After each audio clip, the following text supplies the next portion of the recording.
Hey y'all, welcome and welcome back to my channel. It's me, Kia Simone. Well, Married to Medicine is back and I watched the episode and we gotta get into it. Child, they got the same old beef. Quad Simone still beefing.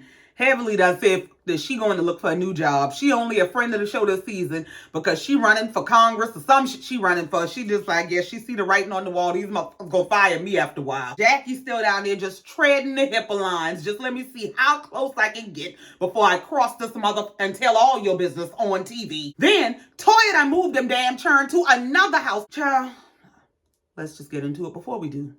Y'all, please be sure to like, share, comment, and subscribe if you're not already. Before we even get into the episode sequentially, I would just like to speak to what stood out to me first. I cannot take Toya and this nomadic behavior. I want to know, do the children go to the same school every damn year? Do they know their address? Toya said they're in a new house. It's a $3 million custom build. It's a beautiful home. Toya saying how she's so proud of herself and she picked all of the finishes and all the design and yada, yada, yada. And you know what dawned on me as they were showing this house? Toya's problem is Toya does not know how to channel her creative energy. Toya needs to get into interior design, some sort of real estate development. Toya needs to go channel that energy so her churn can sit down in the same house 2 damn years in a row. I'm sick of this shit. I think Toya loves the process of building. I think she loves seeing this whole creative thing come from an idea to an actual tangible, livable home. But I also think the idea of anything actually being a job is beyond Toya. Like, why would you want me to go work? I don't understand it. I don't understand why every single year they're in a new home. And even if they're flipping real estate or whatever they're doing, and it's some sort of a profitable process to them, at some point, like, does the stability of your children not matter? Because apparently Eugene is now working very far away from home to the degree that he is out of the home 4 to 5 days a week, sleeping in a hotel so that he can work in a hospital in some other city. Maybe in another state, I don't know. But he's saying how he makes more money and this helps the family. But in talking to their kids, they're asking their kids, do the children see any difference in Eugene's presence in the home with him being gone at this long distance job where he's gone for 5 days at a time versus when he worked locally? The kids said no. My thing is, I understand that everybody wants to live a nice life. Everybody wants a beautiful lifestyle. And I understand that especially Toya likes the finer things in life. But these kids are not going to be kids forever.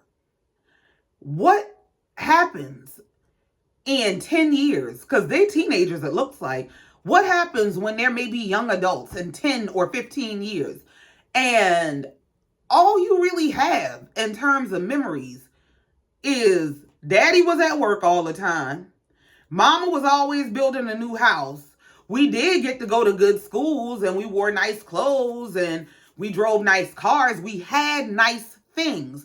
But what about the emotional stability of the household? Like, if the daddy always gone, the excuses work now when you're saying he's no deadbeat and he's just leaving his family off into the wind. Toya did say, the way you always gone, you could have a second family and we wouldn't even know nothing. He said, well, shit, I don't think I could afford a second family, truth be told. And maybe that's Toya's goal in spending up all the money. I don't know. But it's not concerning to not only be moving your kids every year, but to hear your kids say you being gone 5 days a week has absolutely no effect on us. We're used to you, like, being that emotionally absent. We'll look for you to be here. So, when you here, it's good to see you. What's up, dog? Appreciate you.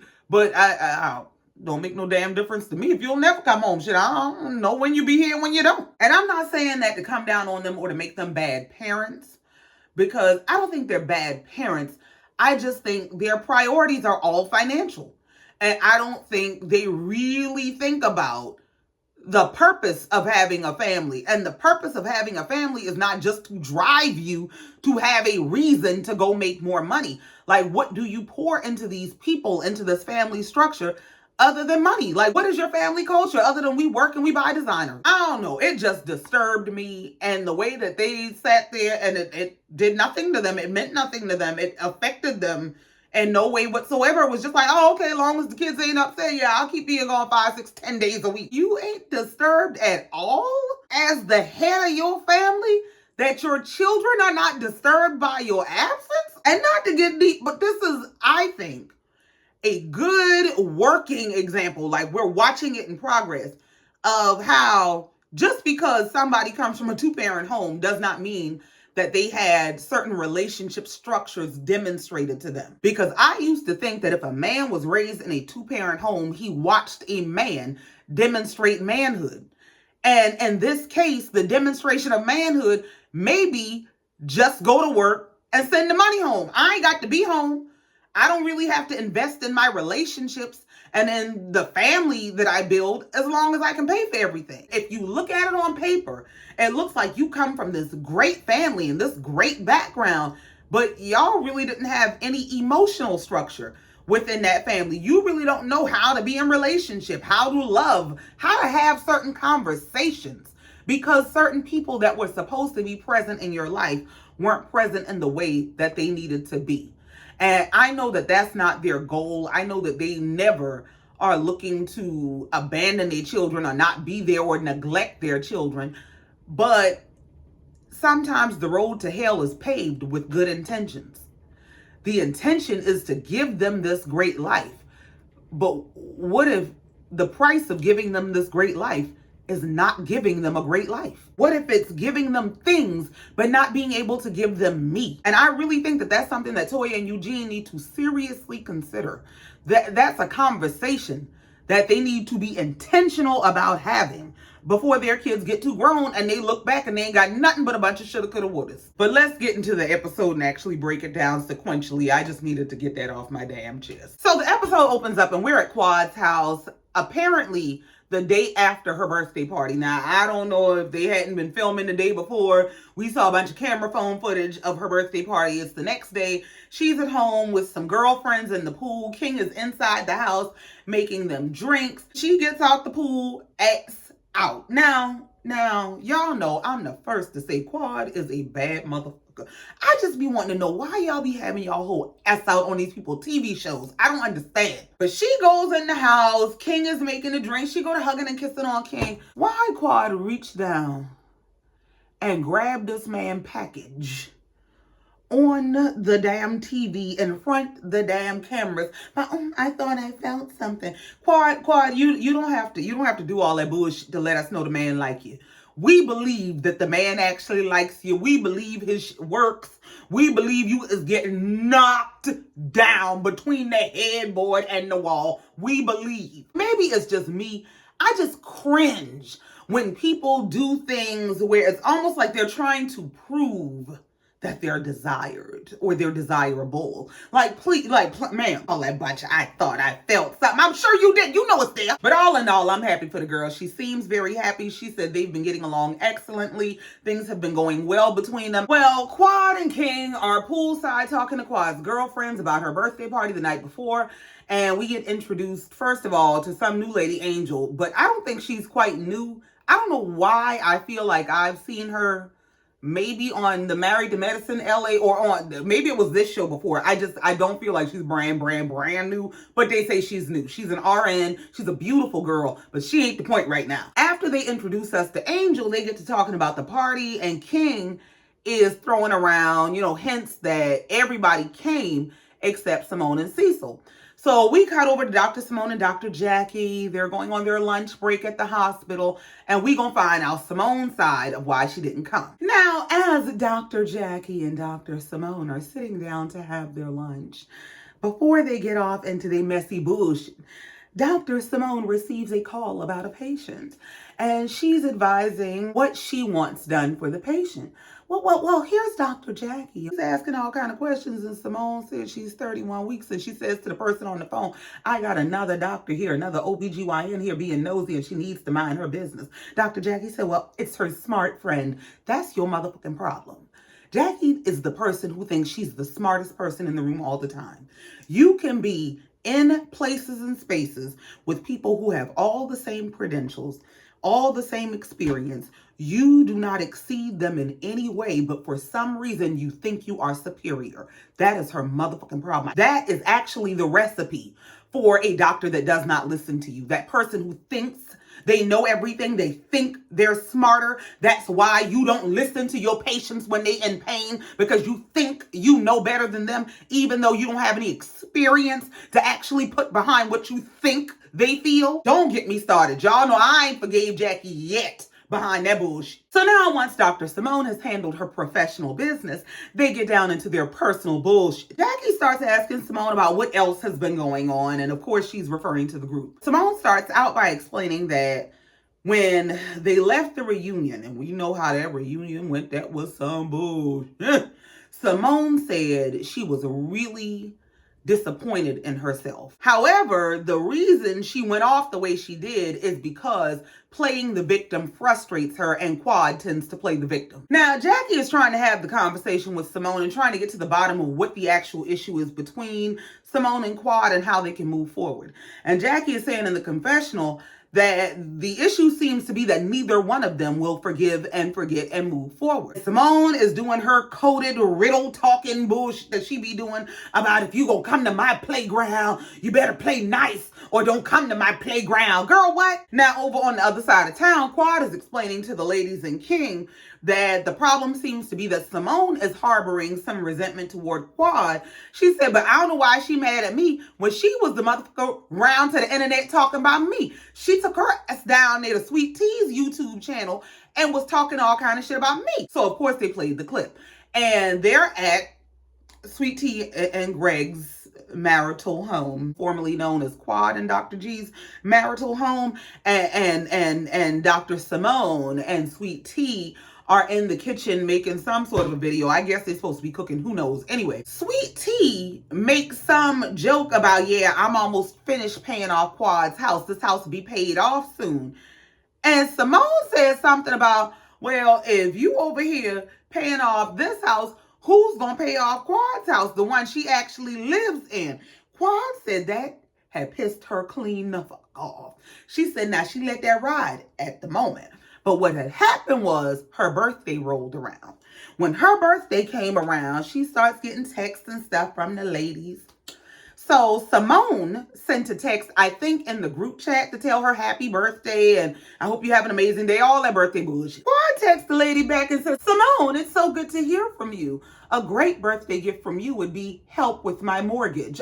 Now, Simone says she did put a LOL on the internet, but she didn't find that shit funny. And Quad said she went on to text Simone to say, you know, if you and Cecil are up to it, y'all can come by my birthday party that's starting in 2 hours. Simone said she got me fucked up. You ain't inviting me to no damn party 2 hours before the party starts when I know you had to send out invitations 2 months ago. You and this invite can kiss my entire... And honestly, I don't blame Simone. I'm like that. Like, you not going, but I don't accept last minute invitations. You not going to invite me as an afterthought. So I totally understand Simone saying you're not going to play in my face. You might not have no respect for me, but I have respect for my damn self. Now they asked Dr. Jackie when did she get her invitation, because apparently she had gone to the party and she said she wasn't going to tell us nothing, but she did tell them something and she just playing in front of these cameras. She apparently got her invitation 2 weeks before the party. So I guess 2 weeks versus 2 hours is you can go straight to hell. So now Dr. Jackie is trying to play devil's advocate and make Simone take some level of accountability. She said now when you got that 2-hour invitation that you were so offended by, did you consider the fact that you had made that statement about her mortgage that offended her? And Dr. Simone said, well, yes, I did consider that. However, here's the problem.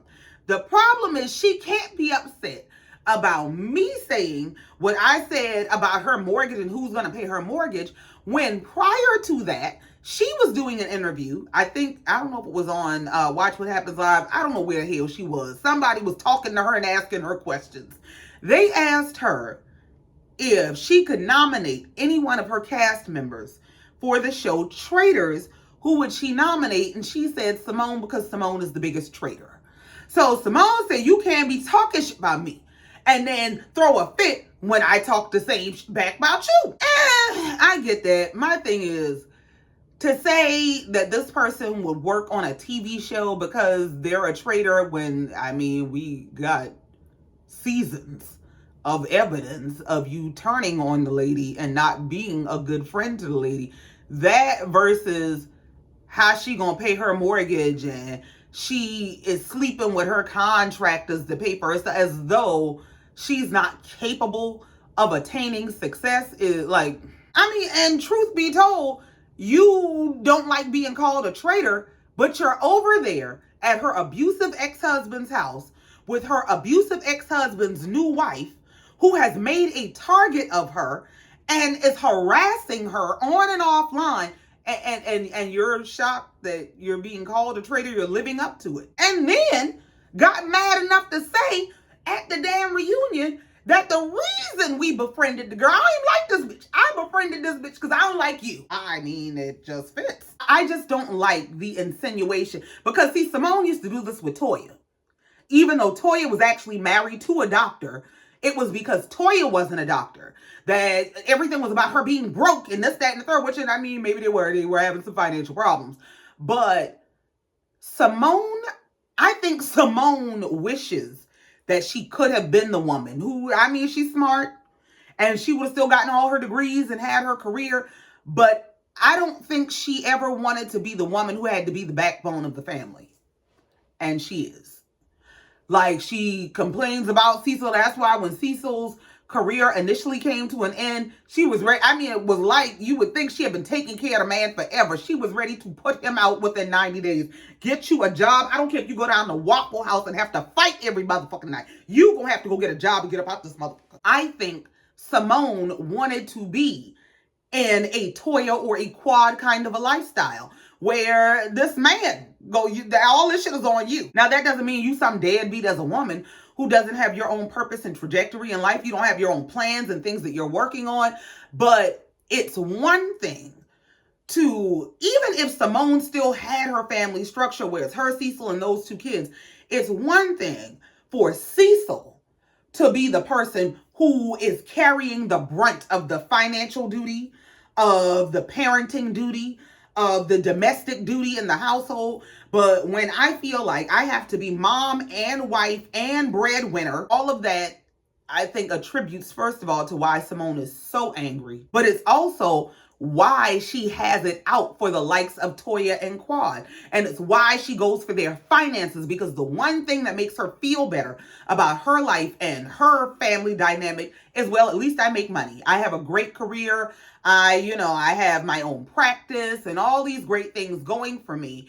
But I don't think her family life is what she wants it to be. And honestly, I don't think that Simone ever thought she could have. I think she wanted it, but I don't think she thought she could have what the likes of Toya and Quad have. I think she thought that was just unreasonable. And, especially when you come from a background where you've had to work for everything. The idea of being a kept woman to some degree, or the idea of being this footloose, fancy-free woman that doesn't have all these responsibilities, I think that doesn't even enter your mind. And especially when you've been raised by a single mom, you are conditioned that the mother, the woman, carries all the weight. And I don't think that she ever really realized, first of all, that she had been conditioned that way, or considered undoing the conditioning until she was knee-deep in it. I got this husband and these two kids, and I think Simone feels trapped in her life. And that's why she has such a visceral, palpable beef with Quad. Like, I know I drag Simone every season, but the truth is, underneath it all, I do not think Simone is a bad person. Honestly, between her and Jackie's the up individual. Jackie needs evaluations and side eyes. But I do not think Simone is actually a bad person. I think Simone is angry about her life, and what she's angry about, it is not politically correct to tell the truth about. I cannot get up here and say, I wish I had rethought I wish somebody would have told me Don't rush and get married. Don't have no bunch of kids. It's not that I don't love my kids. It's not that I don't want my kids, but I would have rethought my family structure. I really think Simone is not a bad person. She's just angry at her life, and it comes out in these outbursts. And I think that's also why there seems to be such an up and down in her and Quad's relationships, because I do love you. I love everything about you. I love everything that you stand for. But watching you be you reminds me of how I chose to be me. And it reminds me of things that I hadn't even considered for myself. I think that is what drives that whole up and down between Simone and Quad, because I think Simone genuinely likes Quad and loves Quad. But something I've had to learn is when people are not happy for themselves, they cannot be happy for or with you.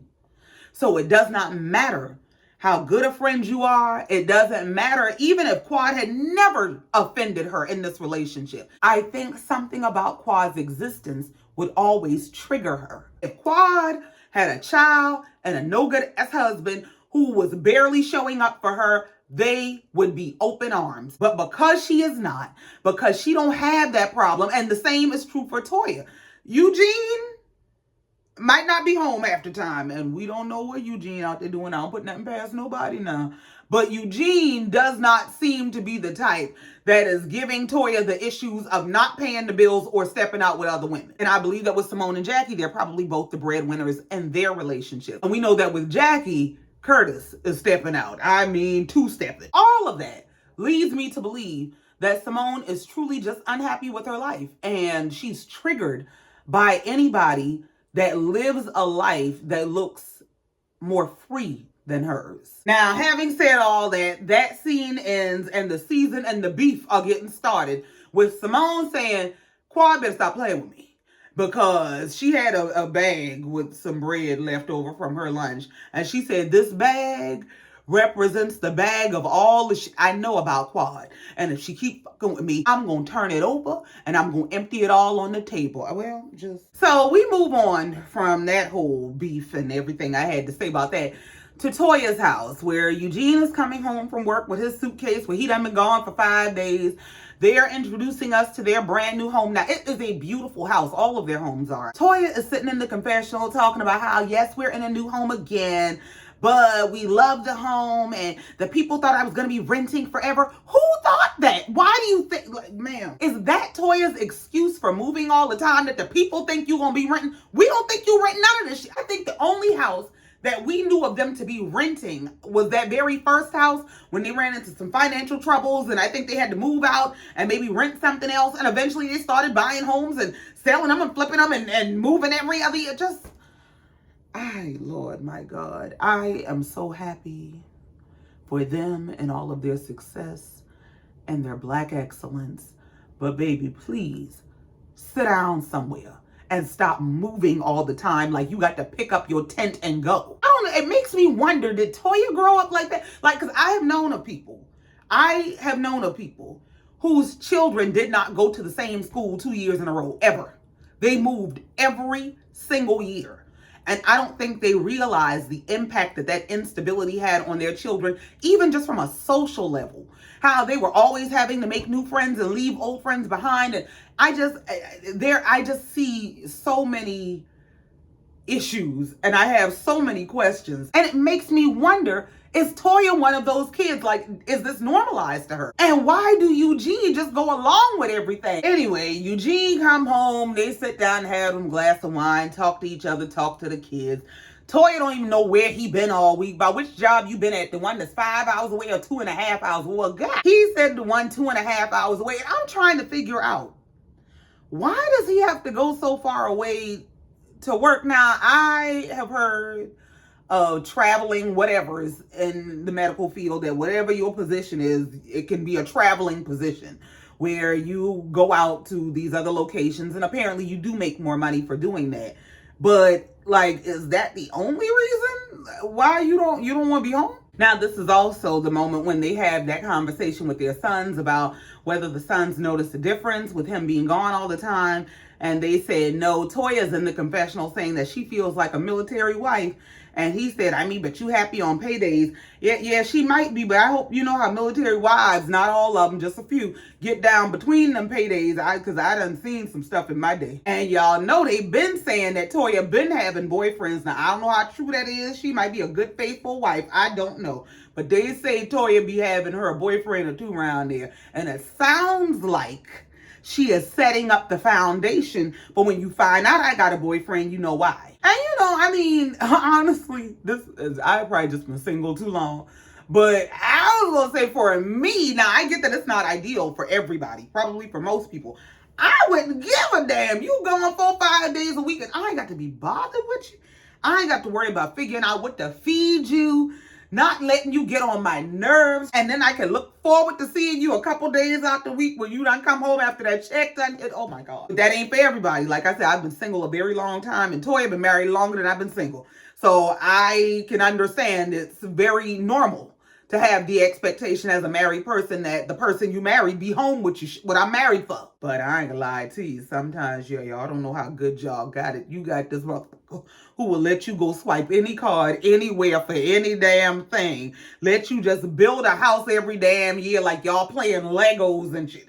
Goes away for a week at a time and make sure the check still hit your account. And you complaining, girl? All I want to say is, Lord, I see what you've done for others. Please consider me. Now I say that, and then you mess around and get a man and you all in love and I want my man home every night. And then God gonna bring this video back to me and say, remember you had asked me for a man that be gone half the time and be paying the bills and stuff. So Lord, you know me, and please help me to tweak my request, because please. So, child, we move on from Toya and Dr. Eugene's home to Dr. Contessa and Dr. Scott Metcalf. Now, child, them people, when I tell you they are my least favorite couple on this show, I can deal with Jackie and Curtis better than I can deal with them. And part of it is because I don't know how people don't look at their relationship and see pure dysfunction. Like there's nothing joyful, happy, genuine, like nothing about their relationship seems like a happy marriage. It just seems like exactly what they described, which is these two people who met each other. They probably were at a certain point in life where they feel like we need to be checking our list and meeting certain checkpoints. We should be getting married and having kids right about now. You ain't got nobody. You ain't doing nothing. Well, let's go ahead and do this together. And then they realized after some digital courting that when they got together in person, we don't really like each other. We might like to touch each other every now and again, but we don't really like each other. But we don't really think we have very many other options, and time is running out, and we got to find a partner and keep up with all the milestones. And so now, here we are. We're doctors, which I guess makes us a good match, and we're married, but we don't really like each other. And now we're stuck because we have all these kids and businesses and bills together and stuff. So we're just going to smile and pretend to be happy, even though we hate each other and we're losing our fucking minds. Like, that's what they give me. But they're at home. They're sitting in the kitchen, and Contessa is catching up on her work. I don't know if she's charting. I don't know what the hell she's doing. Scott comes in and he sits next to her, and he's saying how he's been done with work since like 2:00 that day. And he's been watching NBA highlights, and she's just looking at him out the corner of her eye about how she thought it was the man's role to actually work all day like she's doing, and the woman's role to maybe work half a day and get off at 2:00 and do things around the house. Like, why am I pulling all the weight? And they let us know that they have jumped into their next business venture, which is they bought a building, I guess, for practice or something. They bought the building for $1.2 million.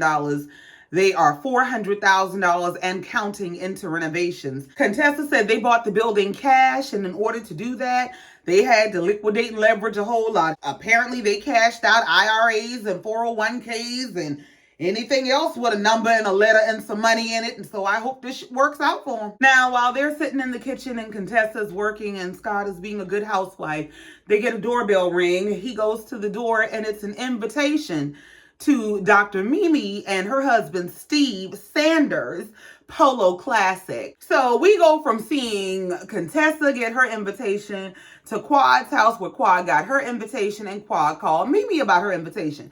So she's saying how she's all excited about the party, and we cut over to Mimi and Steve, and Mimi is in the confessional saying, listen, I tried to tell y'all last season.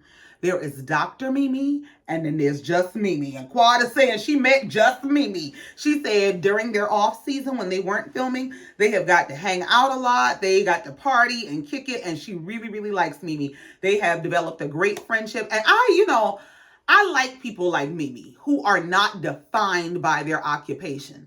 And I love that she is, I'm Dr. Mimi when I'm clocked in and I got that coat on. But when I let this hair down and I take this coat off, it's just Mimi. Mimi said the whole reason that she and her husband decided to throw this party is because when they lived up north, they used to have parties all the time. But moving to Atlanta, they didn't have that social circle anymore, so who the hell they gonna invite? Well, now that they have established a social circle and they have these new friends, now it's time to show them how they get down. Now, Mimi also let it be known that this party is not to bring the social circle together to hash out the issues. She just wants people to come together and have a good time, see how her and her husband like to do things. And when she was talking to Quad about her invitation, she said, I don't want people to feel obligated to have certain conversations. We don't have to have those conversations. Quad said, no, we don't. Like, who looking to have a conversation? Mimi said, well, have you had a conversation with Simone? Because y'all been beefing. She said, well, no, I haven't. But, basically, I done tried to clear the air with Simone. And at this point, Simone want me to kiss her ass, and I'm not going to do that. So we move on, and we go to Stacy and Mimi's. I don't know if we're at their home or at some venue that they've rented, because Steve said something about how the venue turned out.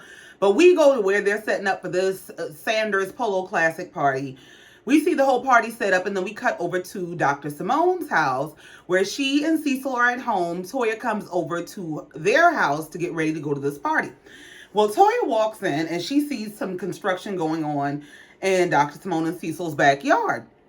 So she asked them, what y'all got going on? Simone said, we're building a new deck. She said, but you haven't been over here in so long. I guess because you've been out kicking it with Quad. What the man? Damn. This is giving obsessed. Why when this friend come over to your house and ask you what you got going on at your house while y'all getting ready to go to a party together, the thing that's at the top of your mind is Quad, and well, you been hanging out with Quad, and how's that going? Girl, just go tell that girl you love her and you sorry. So when Simone said, yeah, you've been kicking it with Quad, how's that going? Toya said, well, the fact that you're not kicking it with Quad is beyond me because that was your friend. Simone said, yeah, and that hasn't been my friend in a very long time. Toya said, yeah, I know, because you out talking about her on the internet with people. Toya said, how you ass on the internet with Sweet Tea? Why are you on the internet with that girl's ex-husband's new wife talking trash about her and her finances and how she gonna pay for her house?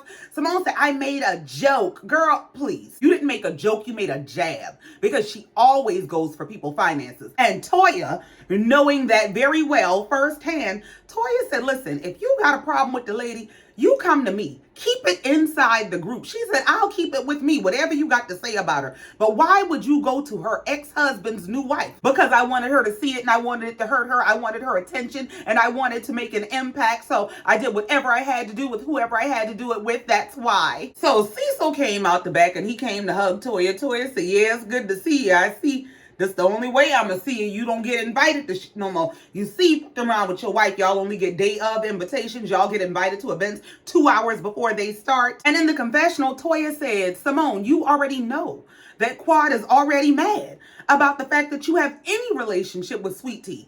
But for you to not only have a relationship with this girl and be talking to her, and we know that you got an issue with Quad, but to go on her channel and discuss her finances, like, And I always find it interesting that Dr. Simone always chooses to come for people's finances when in her first seasons on this show, she was having financial issues. Part of the strain in her and Cecil's marriage was the financial issues they were having. It wasn't until about season 3, maybe, that she leveled out and got her finances together. Like, she was a financial mess for a long time. I don't know what the issues were between she and Dr. Jackie, but I remember they were in practice together, and somehow that didn't work out, and she had to go into her own practice, and that's when she seemed to not be able to manage a lot of the finances, and Dr. Jackie wasn't having an issue. So all that bunch of always attacking people in the place of their finances is giving projection. So now, in talking about the issue, Toya says to Simone, in this group, we need to work on not losing any more people and being better sisters to one another. Cecil piped up and said, yeah, that sounds real good, but what's your plan of action for when Jackie checks you? And they flashed to the clip that they're referring to. There was a clip of Toya on Watch What Happens Live where Andy is asking her, was it as big a deal as people were making it seem, about some picture of Curtis, Dr. Jackie's husband, having his hand on Dr. Heavenly's waist in a picture. And Toya said, well, I think Curtis has had his hands on a few waists around here. And she didn't lie. And Toya, being a person with firsthand experience of Curtis putting his hands on their waist, she said, it happened to me. And of course, it happened on camera. She said to Cecil and Simone that I didn't make up the question, and I just answered the question truthfully. And she went on to say, if Jackie was so upset and uncomfortable about my statement, she could have brought it to my attention directly. But instead, because she is an attention seeker and be wanting people to dogpile on her behalf, rather than reach out to me, she communicated her displeasure in the group chat with all the ladies, hoping that they would jump on me. So Toya went ahead and shared the group chat with us. Toya said Jackie sent Toya the clip of herself on Watch What Happens Live and said, not cool. She said, I, Jackie, would never make this kind of a statement about your husband on a public forum. It's not my choice. It's not cool. Well, the difference is you can't make that kind of a statement about her husband on a public or a private forum, because her husband has not given you that material to be able to make that statement. Your husband, on the other hand, has. Even if your husband hadn't been grabbing the waist in this group, ma'am, your husband got caught walking hand in hand in a public airport, hell with a public forum, with a whole nother woman, like he wasn't married to you and y'all exes wasn't on a TV show. He was out living his best damn life. I mean, going out of his way to embarrass your ass. And we supposed to pretend that he's some good, faithful husband? Girl, please. Jackie is the kind of person that lives in delusion and thinks that everybody is obligated to participate in her delusional bullshit. And then when you won't, she makes you public enemy number one. And at Simone's house, Toya is saying to Simone and Cecil that her problem with Jackie began when Jackie accused her of sitting in Curtis's lap. Now the whole world watched Curtis put his hands around Toya's waist from behind her. He's sitting on the couch. She's sliding past. He grabs her by her waist and pulls her into his lap. And Jackie running around, but Toya sat on him and won't hold him accountable for how he behaved. Jackie is that family member who, if her husband were, and let me be very clear, I am not saying that Curtis is any form of a PDF file, okay? I am not saying that. I'm just using this as a hypothetical example. If Curtis were the family violator, Jackie would be the person that protects him. That's who she is. She is the kind of person that wants you to overlook all of the fucked up things people do, or all of the fucked up things she does, every fucked up thing that's going on around her. She wants you to overlook all of that and only acknowledge the image that she's putting forth, which is absolute bullshit. Anytime you can watch video evidence of your husband doing something, and then you can make the person he did it to the problem, because you can't accept that this is who you're married to, you are a dangerous individual. Toya said when Jackie sent that bullshit to the group chat, Jackie said what she had to say, and Toya said what she had to say. She said all them sideline cheerleaders and bullshit that she thought was going to jump in, nobody jumped in on her behalf or on mine. She said, now, I do think the reason that Dr. Heavenly didn't jump in for her BFF is because Dr. Heavenly got her own shit that she's trying to keep under wraps. And that's when Toya starts getting into, I don't even want to really bring it up. She said, but I mean, since it's in the public now and it's not really a secret, I did see something out there about there's somebody named Damon that got heavenly last name that they say is Heavenly's son that had got arrested. Simone said, I did look it up. Yes, it's true. That's all I got to say about it. We don't want no parts of that shit. Now, look here. At the end of the day, we understand that we as black people in America, and we know that America has a target on black men and black boys. They said we not even entertaining that shit. And if nothing else, they're also raising black boys to men who may have their own encounters. We pray that they don't. But to assume, especially being black in America, knowing everything that you're up against being black in America, to assume that this child got to be problematic and there's some shit that Heavenly and Damon is hiding and he probably done did X, Y, and Z, when we know that there's a high percentage and high probability that he is targeted just for who he is. Like, we're not going to eliminate that factor. We're not going to pretend that that does not play a major part in what may or may not have happened.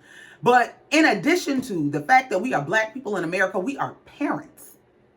And I do not understand. Like, I really respect the fact that they ain't touching that shit. Maybe they took a page out of Sheree's book when Sheree was in Nene's face, throwing it in her face, that Nene's son had gotten arrested. I think it was the very next season, maybe 2-3 seasons later, that Sheree's son was in the very same situation. It wasn't for shoplifting, but he still ended up in cuffs. So I respect the fact that they said, look, it happened. It's out there. We verified that it is Heavenly and Damon's son. Y'all can go look up the details for yourself, but we ain't perpetuating the bullshit. And I find it interesting that that's lost on Toya. And I don't want to say it's lost on her because she understood it when they expressed it. But you yourself are raising 2 boys. Why would you think it's fodder or it's entertainment to discuss her son having a brush with the law? Maybe production pushed Toya to bring it up, and I know that they have a show to make and all that stuff. And people are saying that may be why Heavenly stepped down and called herself running for office so she wouldn't have to put all her family business on the show. Whatever. I get Heavenly saying, look, y'all can get knee deep in my business. Y'all can talk about me and Damon. Y'all can talk about if Damon got a girlfriend, if Damon got an outside child. I don't give a damn. But the show is about me and my husband and our profession. And y'all get to know that we have a life beyond just our profession. But this ain't about them. This ain't their show.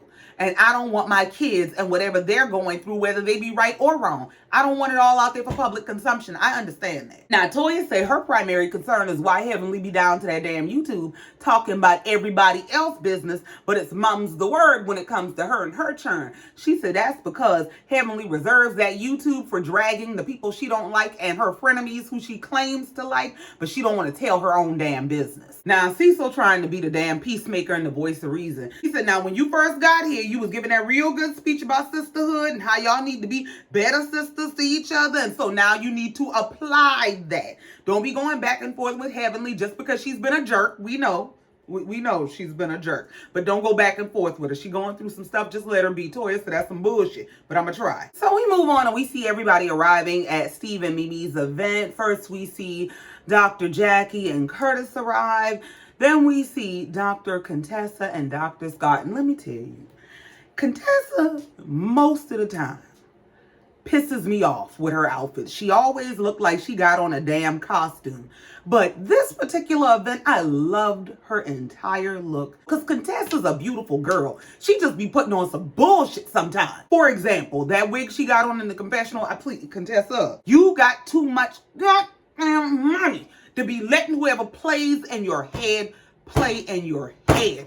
That damn wig with that invisible part that ain't invisible and them crimps and shit, no ma'am. It just pisses me off. Like, who be playing with her like that? So then we see Simone, Cecil, and Toya arrive, and they are met by Toya's friends, basically some new introductions to the show, Brandy and Shamar.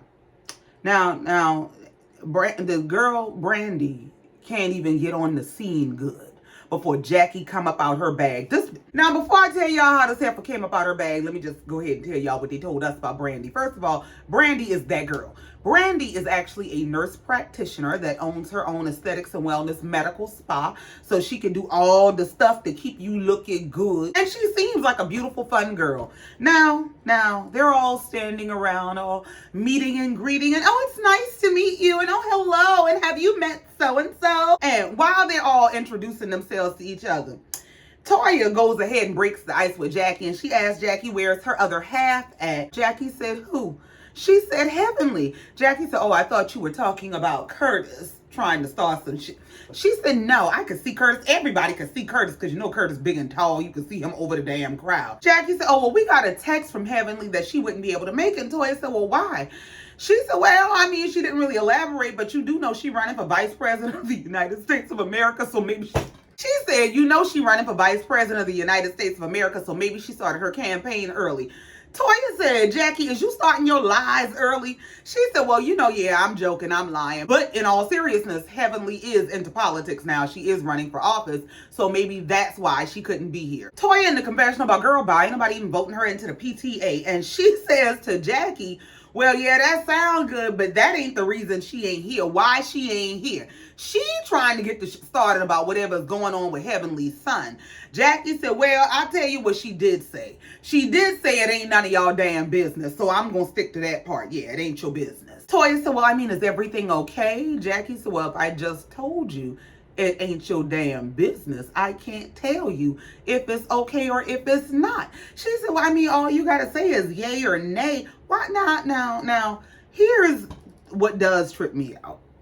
Because technically she's right. Jackie makes a lot of sense.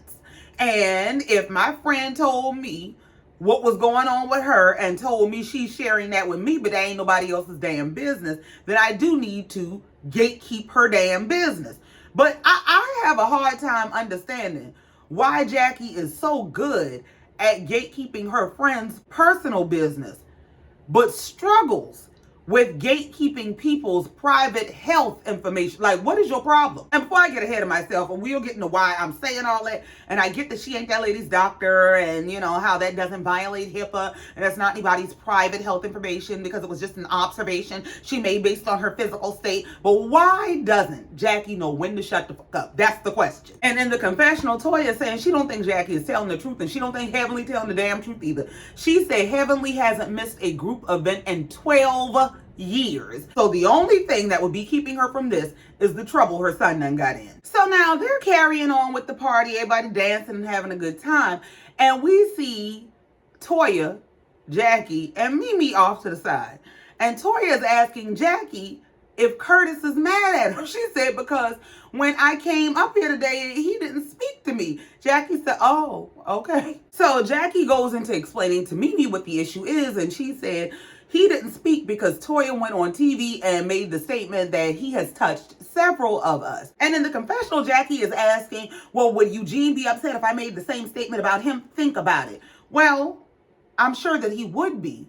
But in that case, he would probably be more upset because you're lying on him.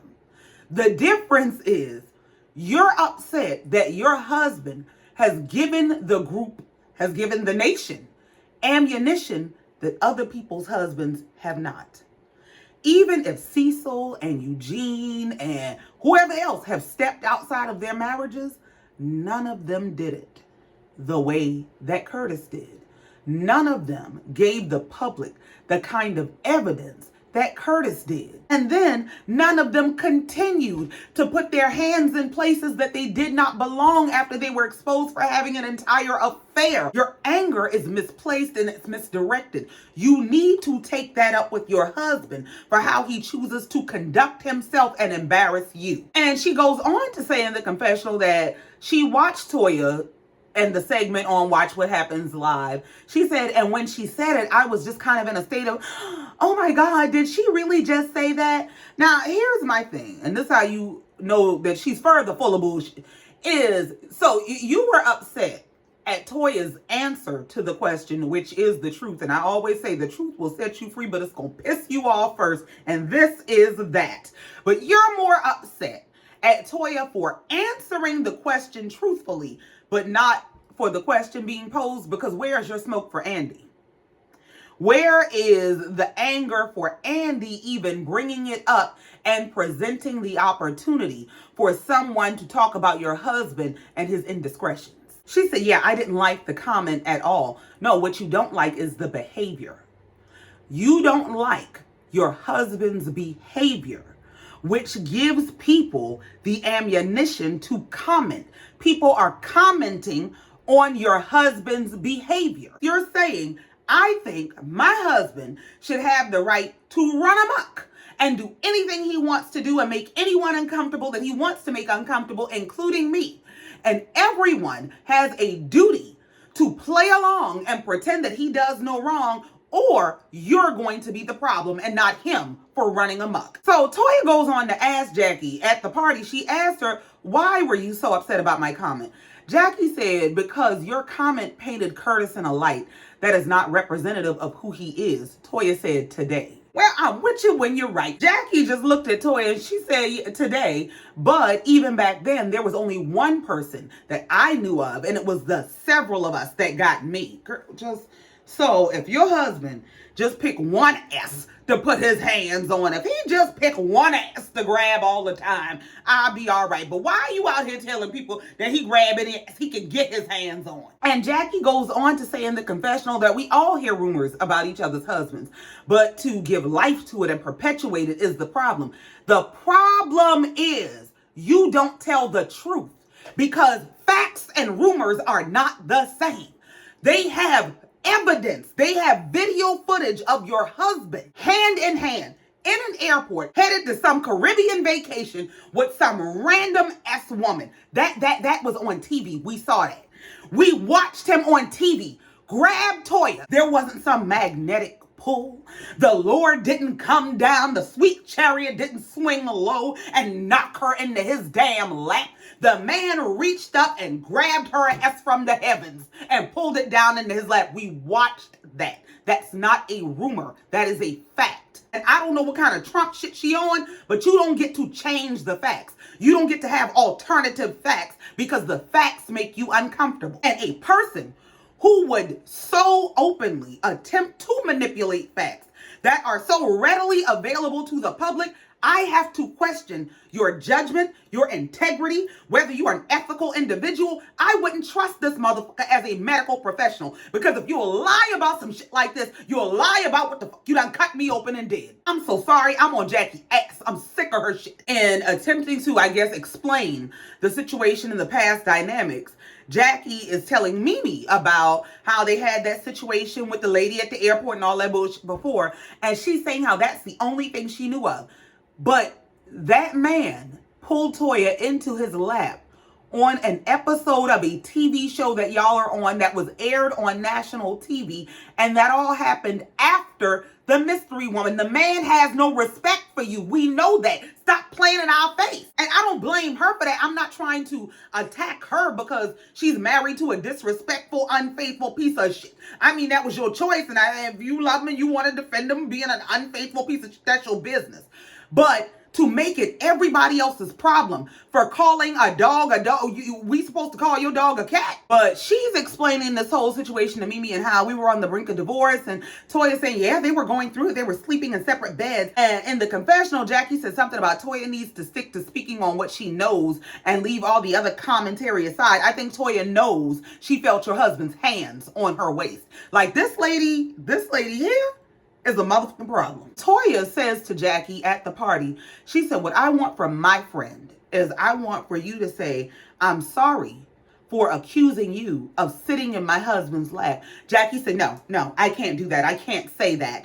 Toya said in the confessional that Jackie has lied to herself to make herself comfortable. And that, Mimi need to diagnose that shit. That has to be some psychological issue. This is very telling of Jackie's character, because it's one thing for her to say all that shit she said about her patients and disregarding people's pain, and then she could sell you this bullshit about she's a better doctor, appointment by appointment, patient by patient. You don't know what goes on in those exam rooms and those operating rooms.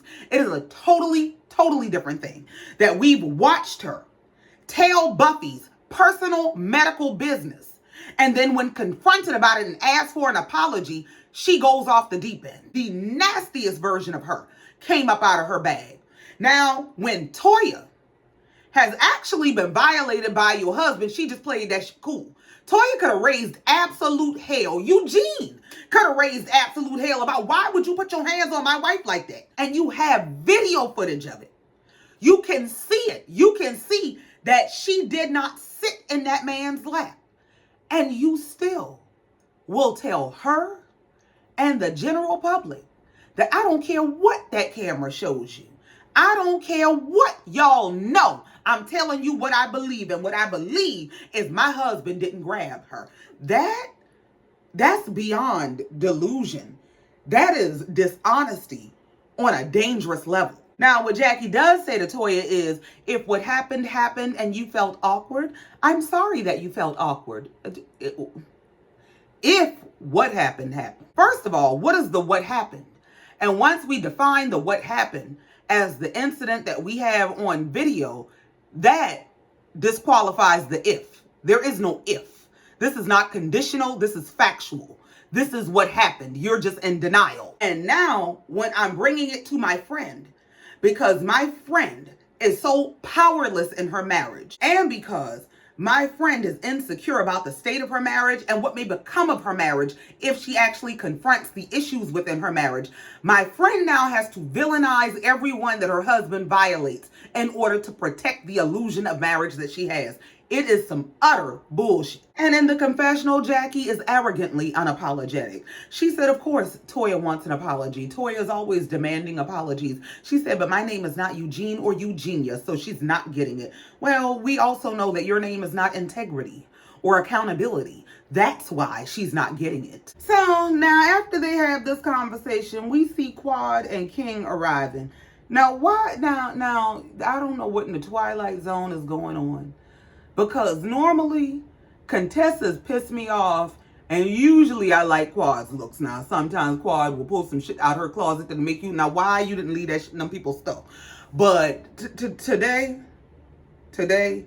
I don't know what in the little Bo Pilgrim Quad got on. She got on some Quaker wave of a fucking hat. The hat is quite literally some sort of a wave. I can't explain this bullshit. And then it's a little Bo Peep dress with like the crinoline and shit under it. Now, as Quad is coming in and she's greeting the ladies, you can see Simone off to the side just staring at her, just looking at her coming. And she's whispering to somebody standing next to her about how Quad usually makes these grand entrances. And then she's saying in the confessional how, you know, Quad is here and it's not that big a venue, it's not that big a space, and I'm not going to avoid her. So she walks up to her and she is this close to Quad. Why Simone needs to talk this close is beyond me. I don't know if it's Asperger's. I don't know what the fuck she got going on. But she got to be this fucking close to you to have a conversation. Why, bitch? She leaning all in Quad face like, I'm hot. And Quad is laughing and hugging her. And she's saying in the confessional how Simone liked to get close enough to kiss. She said, now we ain't gonna kiss right now because we on the outs, but that's how close she be. And it seems like maybe that's what she want. Maybe she missed her woman. Maybe that's why y'all beefing, is because she wants you bad. So now after Quad comes in and they've done all these greetings and her and Simone broke the ice, all the ladies are gathered around together and Simone is trying to tell Jackie who Brandy is, the new girl. She's telling her that she used to work at the same hospital that I guess they work at sometimes. And she's saying how I was an NP of yada, yada, yada. As this girl is introducing herself and saying where she worked in the hospital, Jackie looks at her and says, is your thyroid enlarged? Everybody just looked at this bitch like, are you nuts? Even Simone, now y'all know Simone ain't got no couth half the damn time. Simone is looking around like, be damned. Now, apparently Angel does have an enlarged thyroid, and she did, I think, say, yeah, it is.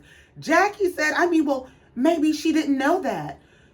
Jackie got to be from a family of country motherfucking bumpkins, and she is the smartest one they've ever met.